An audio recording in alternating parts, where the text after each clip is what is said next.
Nous avons voulu privilégier les paroles de citoyens engagés, d'acteurs économiques et sociaux, dans toute leur diversité, à celle des responsables politiques.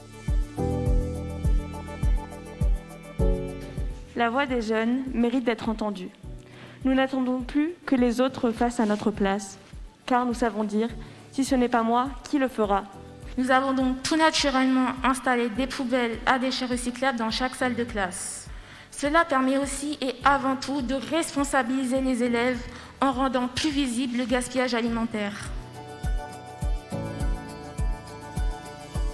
Je suis un peu inquiète d'entendre exactement les mêmes discours que ce qu'on entendait il y a 10-20 ans, alors que le changement climatique, il est là.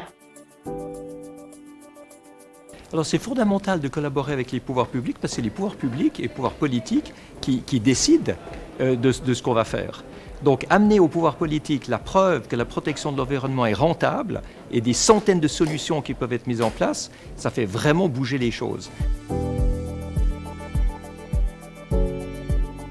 Avec tous les emplois que nous avons en Île-de-France, la proposition que nous pouvons faire, c'est que tous les salariés d'EDF qui sont en Île-de-France soient les promoteurs de ce que la COP régionale, de ce que la présidente Valérie Pécresse ont en tête pour faire de l'Île-de-France une région qui va prendre en main son destin énergétique.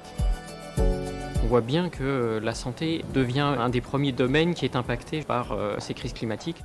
L'innovation thérapeutique et les solutions de e-santé doivent prévenir un certain nombre de maladies et c'est très important dans le contexte actuel et en particulier climatique.